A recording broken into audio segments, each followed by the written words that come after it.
Hayat biz insonlarga bir qatim beriladigan bir fursat. Hayotimiz bizning abadiy saodatman yoki abadiy baxtsiz bo'lishimizni aylaydigan imtihon maydoni. Bu imtihon dunyosida ba'zi kishilar mol dunyo bilan, yana ba'zi kishilar bola chaqalar bilan, yana ba'zi kishilar og'riq siloh bilan, yana bir qism kishilar yurtlaridan ayrilish, sarson bo'lish bilan sinilib turadi.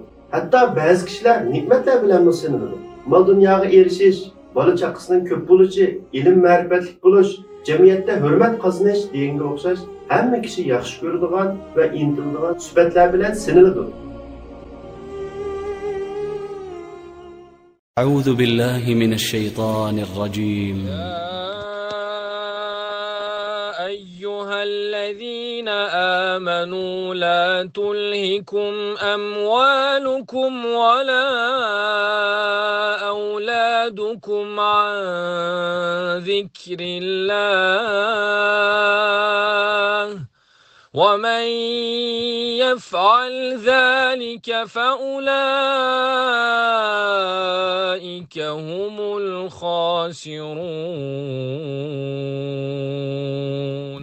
Allah Teala yuqorqi oyat karimada Allah va rasuliga iymon etgan va Allohning shariatiga amal qiladigan mu'minlarni iymon bilan nido qilib turib, Allohning zikri va ibodatiga chin esilishni buyurdi. Oyatda tilga olingan Allohning zikri haqida olimlar xilma-xil qarashda bo'lgan bo'lib, ba'zilar bu yerdagi zikr haj va zakat degan bo'lsa, yana ba'zilar Allohni davomli aslab turish degan. Zahhak rahimahulloh bu yerdagi zikr 5 vaqt namoz degan bo'lsa, Hasan Basri rahimahulloh bu yerdagi zikr Allah belgilagan farzlar degan.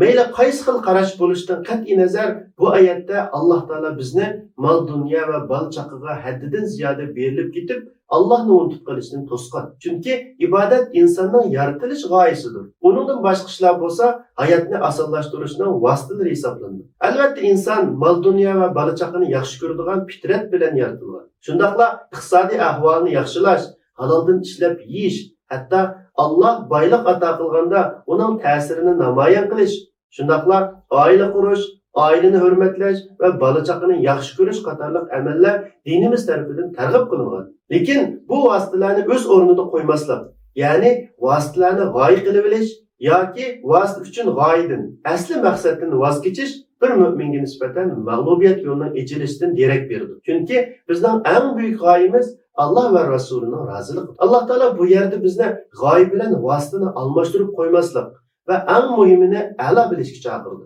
Sizlarni mollaringlar va bola chaqalaringlar Allohga ibodat qilish va itoat qilishdan mashg'ul qilib qo'ymasin. Agar mol dunyo va bola chaqa bilan mashg'ul bo'lib, Allohning farmonlaridan yuz o'rsanglar, cheksiz ziyon tatquchilardan bo'lib qolasizlar deydi. Yana bir oyatda Alloh taolo innama amwalukum va auladukum fitna vallohu indahu ajrun azim. Sizlarning mollaringlar, bolalaringlar bir turlik sinoqdir. Allohning dargohida katta savob bor degan. Bu oyatlardan bir qism kishilar o'ylab qolgandek, bizni dunyoni tashlab o'tib, yagona yashash, oila qurmasdan rohib bo'lib ketish, pul molsiz boshqalarga beqinib hayotini o'tkazish qatorliq ma'nolar chiqmaydi. Chunki islom izzat va sharafdan vositali bo'lgan har ishga buyurgan. Yaxshi oila qurish, bola chaqalarni solih qilib tarbiyalash, mol dunyosini islom va musulmonlarning manfaati uchun ishlatish İslam buyurgan işlardan hesaplandı. Ama eğer bola chaqalarimiz va pul milimiz bizni Allohning yo'lidan ayirib qo'yadigan bo'lib qolsa, qanday qilish kerak? Albatta bir qism kishilar bolalari sababli hidoyat topadi. Bolalar uchun to'g'ri yo'lda mangdi. Xato odat va qilmishlarini tashlaydi. Shundaqla topgan iqtisodini to'g'ri yo'lga sarf qiladi. Yetimlarni yo'laydi. Millat va vatanning xizmatining taraqqiyoti uchun hassa qo'shadi. Ammo o'xshash vaqtda yana nurg'un kishilar bola chaqalari sababli to'g'ri yo'ldan adashib qoladi. Ailesini razı qilish uchun Allah yo'ldan ayrilib qoladi. Bolalari gunoh tushib qolganda uni qo'g'dash uchun xato yo'llarda mangdi. Pul melini gunoh ma'siyatlarga sarf qiladi.